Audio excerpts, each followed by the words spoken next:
छोटा सा बात बताता हूँ कि मैंने अपने रफ्तार को कैसे बढ़ाया था। ठीक है, आप लोगों में से हमेशा क्वेश्चन रहता है ना, स्पीड कैसे बढ़ाएं, कैलकुलेशन फास्ट कैसे करें। उसी में मैं आपको एक बात बोल रहा हूँ कि ये जो स्पीड है ना, ये स्पीड कैसे बढ़ाएं, इस पॉइंट पर मैं आप लोगों को 2-3 बातें बताता हूँ, बड़े ध्यान से समझिएगा। ठीक है, एक होता है मेरे भाई यहाँ पर कंसेप्ट, समझना मेरी बात को, कि एक आपको हो जाता है कि आपको किसी चीज का नॉलेज है, और दूसरा होता है प्रैक्टिस। ठीक है, दूसरा क्या होता है आपका, प्रैक्टिस होता है।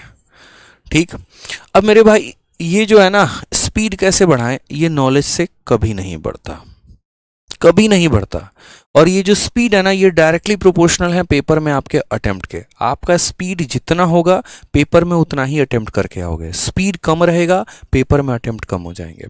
ये स्पीड कभी भी नॉलेज पर नहीं डिपेंड करता है, किस पर करता है, प्रैक्टिस पे। 2 लोगों की कहानी बताता हूं मैं और ज़्यादा नहीं, वो स्टोरी मैं अपनी ही शेयर करता हूँ। मैं भी था लाइब्रेरी में और मेरे साथ का बंदा एक अरविंद भी करके था। ठीक है, मैथ्स में नॉलेज के मैटर में मुझे बहुत ज़्यादा नॉलेज थी। मैं सवालों को बहुत शॉर्ट में करना जानता था। मेरे पास बहुत बेहतरीन बेहतरीन अप्रोच थे। अरविंद के अप्रोच काफ़ी बेसिक थे। ठीक है, सवालों को करता तो था लेकिन बेसिक अप्रोच से करता था। लेकिन फिर भी हम दोनों जब मॉक देने बैठते थे ना, तो हमेशा मुझसे 2 या 4 नंबर अरविंद के ज़्यादा ही रहते थे। और उस दिन मैंने लाइब्रेरी में एक बात अरविंद को बोल भी दी थी कि भाई देख, सिलेक्शन मुझे पता है हम दोनों लेने वाले हैं, लेकिन लिखित रूप में मुझसे ले लो कि जिस दिन रिजल्ट आएगा ना, उस दिन तुम्हारा मेरे से मैथ्स में 2 नंबर ज़्यादा रहेगा, लिख लो। 2 नंबर 4 नंबर जो भी रहे ज़्यादा रहे। कारण हम बताते हैं। कारण यहाँ पर यह था कि मेरे पास नॉलेज की कमी नहीं थी, लेकिन मैं प्रैक्टिस बहुत कम करता था।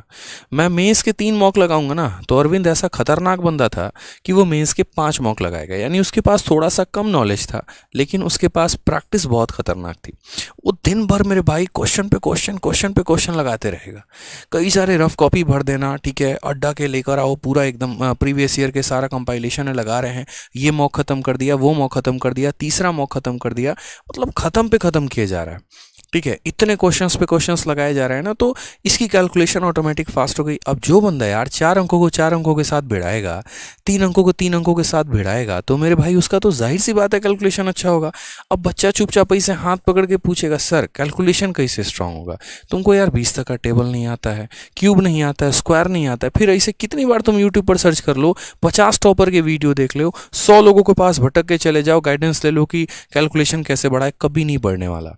एक ही तरीका से बढ़ेगा और वो तुम्हारा प्रैक्टिस होगा। मेरे भाई जब तक तुम 39 को 37 से मल्टीप्लाई नहीं करोगे तो कहां से तुम्हारा स्पीड बढ़ेगा, बताना।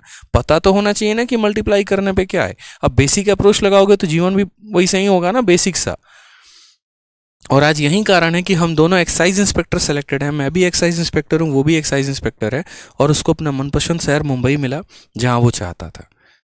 तो डिपेंड करता है भाई, समझो इस बात को लेकर। ठीक है, तो ये बहुत बड़ा फैक्टर होता है। Knowledge doesn't play the game, speed है। ठीक है, आज एक कोई टीचर और किसी स्टूडेंट को आप बिठा दीजिए, टीचर के पास बहुत अच्छा नॉलेज है, स्टूडेंट के पास थोड़ा कम नॉलेज है, लेकिन मैं फिर भी गारंटी कहता हूं कि जितने भी यूट्यूब पे टीचर्स पढ़ा रहे हैं ना, उनसे बेहतरीन एक स्टूडेंट का स्कोर होगा जो डेली प्रैक्टिस कर रहा है, क्योंकि वो प्रैक्टिस में है। ठीक है, तो स्पीड बढ़ाने का एक ही मूल मंत्र है, और वो मेरे भाई सिर्फ और सिर्फ प्रैक्टिस है। जितने सवाल लगा सकते हो उतने लगाओ, जितने प्रीवियस ईयर के क्वेश्चन सॉल्व कर सकते हो उतने प्रीवियस ईयर के क्वेश्चन सॉल्व करो। और ये यूट्यूब पर सर्च करना बंद करो, स्पीड कैसे बढ़ाएं, कैलकुलेशन कैसे टेक्निक करें।